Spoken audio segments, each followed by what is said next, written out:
Start. अधिवक्ता उभय पक्षकारान उपस्थित ब्राह्म।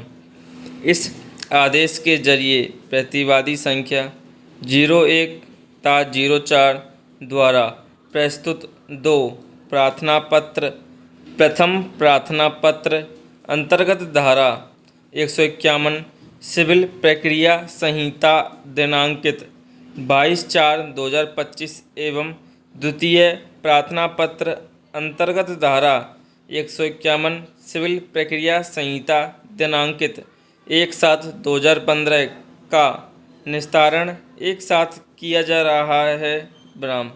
बहस उक्त प्रार्थना पत्रों पर सुनी गई।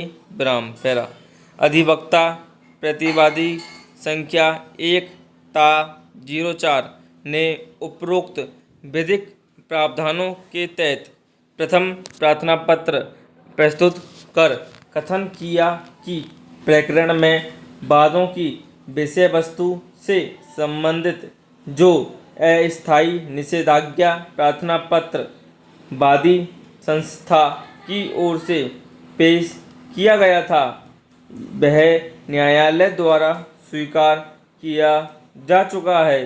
वादी संस्था द्वारा कार्यालय नगर परिषद पुष्कर के समक्ष धारा 90A राजस्थान भू राजस्व अधिनियम 1956 के तहत एक आवेदन प्रस्तुत कर संस्था की 700 वर्ग मीटर भूमि का कृषि से अकृषि धर्मशाला प्रयोजनार्थ रूपांतरण किए जाने का आवेदन प्रस्तुत किया है। ब्राह्म। प्रश्नगत नोहरा किए जाने का आवेदन प्रस्तुत किया है। ब्राह्म।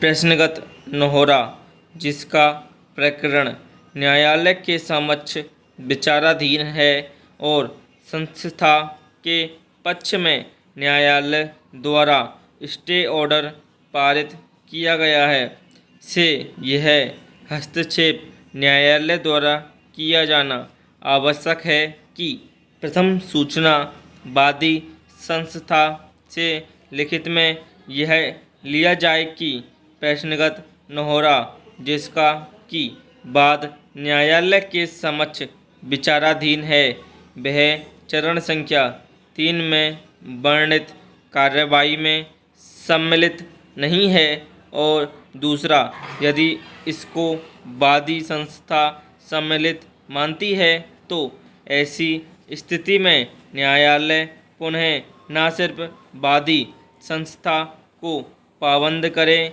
बल्कि नगर परिषद पुष्कर को भी इस निर्मित पत्र प्रेषित कर सूची करें कि वह इस संदर्भ में जो प्रश्नगत नोहरा है उसको रूपांतरण की कार्यवाही में शामिल नहीं करें। ब्राह्म।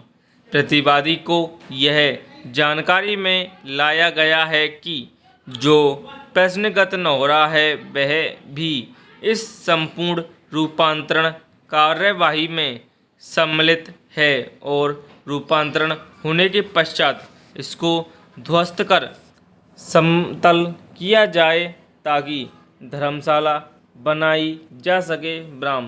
वादी संस्था के आवेदन पर कार्यालय नगर परिषद पुष्कर जरिए आयुक्त नगर परिषद पुष्कर की ओर से एक आपत्ति सूचना क्रमांक 2025/31 दिनांक 16/4/2025 को स्थानीय अखबार दैनिक नवज्योति में प्रकाशित करवाई गई है। ब्राह्म। प्रतिवादीगण मात्र यह चाहते हैं कि प्रश्नगत नोहरा जो उनकी आजीविका का एकमात्र साधन है के अस्तित्व पर संकट उत्पन्न न हो, और जो यह प्रश्नगत नोहरा न्यायालय के समक्ष लंबित बाद में विचारणीय है जिसमें न्याय निर्णय होना भी बाकी है, विचारण में चल रही है। ऐसे में वादी संस्था के प्रश्नगत नोहरे के संबंध में लिखित में वास्तविक स्थिति लिया जाना आवश्यक है विराम। अन्यथा रूपांतरण की कार्रवाई में प्रश्नगत नहोरा शामिल किए जाने पर और प्रस्तावित धर्मशाला की आड़ में उसमें तोड़-फोड़ किए जाने पर वाद बाहुल्यता बढ़ेगी और प्रतिवादीगण उनकी एकमात्र आजीविका के साधन से वंचित हो जाएंगे। विराम समाप्त।